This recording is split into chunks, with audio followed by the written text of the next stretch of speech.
Hi. Hey, what's up? Really? Why did you learn Turkish? Like, it's not so popular language. Well, we're from May now. I was gonna trick you, but okay, I'm not going to trick you. I'm from Turkey. That's why I was questioning your Turkish language. Aa, Evet, Türkçe konuşabiliyorum. çok güzel. Sen Evet. nerelisin peki? Ben Kazakstanlıyım.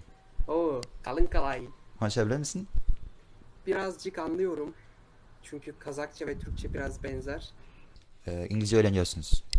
Evet. Evet, biz de İngilizce öğreniyoruz. Üçüncü dil olarak Almanca var. Almanca da var mı yani? Sen peki Evet. niye Arapça ve Türkçe öğrendin? Kardeş görüyor musun beni?